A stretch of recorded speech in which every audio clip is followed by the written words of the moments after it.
Some killers were buried in Part 1, but not all nightmares end with a headstone. In prison, violence doesn't retire, it evolves. And the men we meet now, they learned that the hard way. This is Grimvault, and this is Part 2. 20 more killers whose lives ended behind bars, not by law, but by those who stopped caring what the law had to say. Justice here isn't loud, it's handed down in silence, and sometimes in pieces. Let's pick up where we left off with a man who stalked the vulnerable and believed age meant weakness. 21. Edwin Caprat III, dubbed the Granny Killer, terrorized Florida. He preyed on the elderly, women who trusted the world to be kinder. Edwin raped, murdered, and burned his way through Florida's Gulf Coast in the early 90s. He was called the Granny Killer, a name whispered in fear across retirement communities. On death row, the fear turned. In 1995, during a heated exchange in the recreation yard, Caprat was stabbed to death by fellow inmate. No guards intervened, no one mourned. For the women he silenced, justice arrived in the same sudden violence. 22. Gerald Eugene Stano.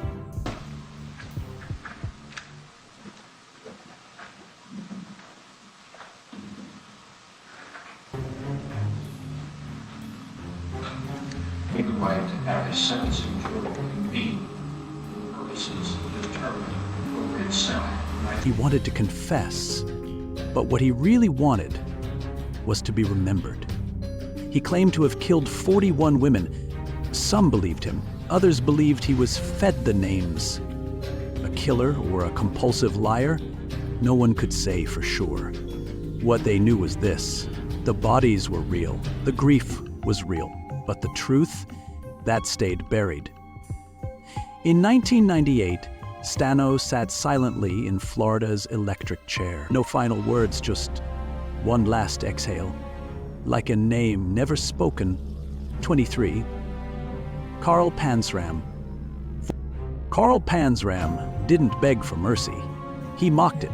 He raped, murdered, and robbed his way across the US, Africa, and South America, leaving behind a trail soaked in blood and contempt. In his prison writings, he called himself the enemy of mankind, and meant it. By 1930, he was done playing games. "Hang me," he demanded. At his execution, the hangman fumbled with the rope. Pansramm sneered and snapped, "Hurry it up, you Hoosier bastard. I could kill 10 men while you're fooling around." And just like that, he was gone, spiteful, grinning, and utterly unrepentant. 24. Nico Jenkins. Nico Jenkins walked out of prison, and Omaha's nightmare began. Within weeks, 4 people were dead, each murder more brutal than the last.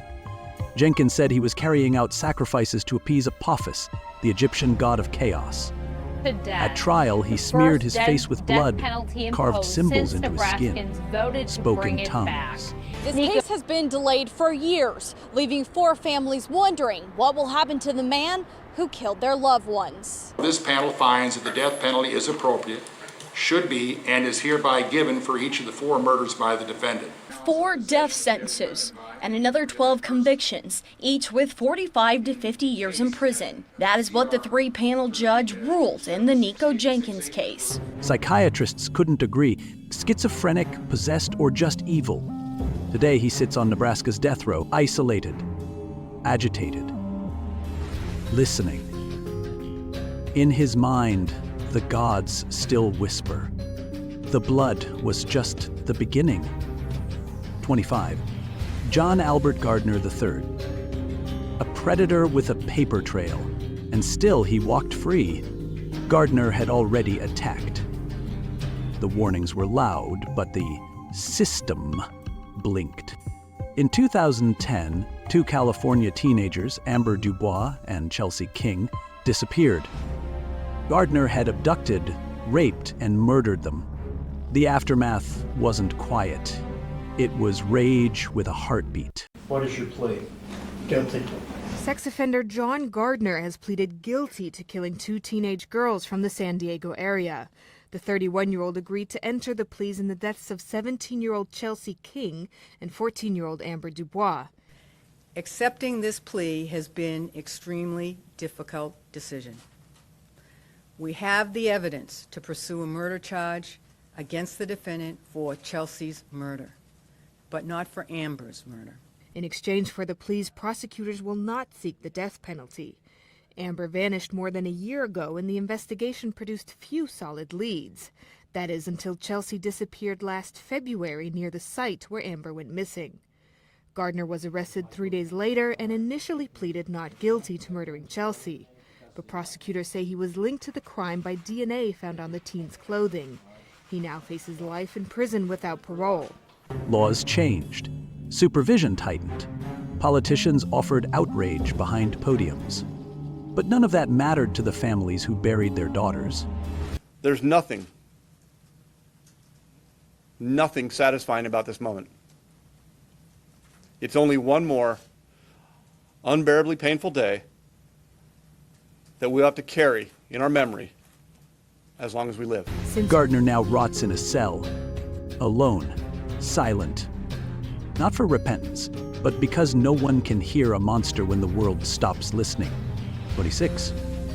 Ricky Wasanar, the lifelong threat. Ricky Wasanar didn't just survive prison, he ruled its rhythm. Serving 16 life sentences in Arizona, he once held officers hostage during a 15-day siege that paralyzed the state. January 18th, officers and correction workers swarm the Lewis prison complex. The prison goes into lockdown. It's scary for a mother. My son's in there. He's just turned 19 years old. You know, what's going to happen next? It would become the longest standoff in U.S. history. 3 people were injured in that takeover. 2 others taken hostage. Ricky Wasanar serving 28 years for armed robbery and assault. So when Ham learned Friday, Wasanar was accused of killing more than 3 inmates. In April 2025, he struck again. 3 inmates dead in Tucson's Cimarron unit. No shouts, no warning, just bodies cooling under fluorescent light. He didn't lash out in rage. He calculated. He clocked death like a shift. Some inmates served time. Wasanar made time serve him. He's still breathing behind bars, but every breath reminds the system it never broke him. 27. George Stevenson, the handyman killer. In 1986, George Stevenson murdered 4 members of the Cleaver family and their nurse in Hampshire, England. Fired from his handyman job, Stevenson sought revenge with fire and brutality. Sentenced to life, he died in 2025 inside HMP Full Sutton. His death is under investigation, but few mourned the passing of a man whose crimes shook a nation. 28. Charles Schmid, the Pied Piper of Tucson. He painted his face, stuffed his boots, and called himself the Pied Piper. But Charles Schmid didn't lead children. He lured teenage girls into the Arizona desert during the 1960s and killed them. He bragged, he posed, then he vanished behind bars. In 1975, so did his face, stabbed and beaten in 2 separate attacks. Even in death, no one looked at him the way he once craved. They couldn't, his face was gone. 29. Danielle Kamargo Barbosa, the sadist of El Jarquito. He confessed to killing over 70 girls across Colombia and Ecuador. A predator hiding behind politeness. Sentenced to 16 years. The legal maximum, he never made it out. In 1994, he was stabbed to death in prison by the uncle of one of his victims. Sometimes justice isn't legal, it's personal. 31. Franklin Lynch, the boiling point. Franklin Lynch was already a killer when he entered San Quentin, but it wasn't murder that defined his end. It was rage. In the late 80s, Lynch was convicted of killing a woman during a robbery. Cold, emotionless, and detached, he showed no remorse.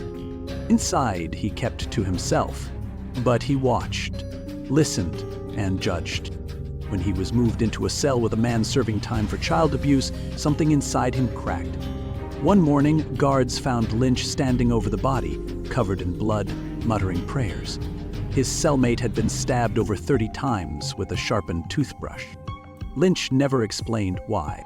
In San Quentin, some crimes are too much, even for the guilty. 32. Ayman Turkmani, the unrepentant predator. Ayman Turkmani was serving 33 years for the brutal rape and murder of a teenage boy in 2015. Inmates knew what he'd done, and so did the walls of Lithgow prison. In September 2024, a prison yard argument escalated. Hours later, he was found in his cell, stabbed, gasping, surrounded by silence.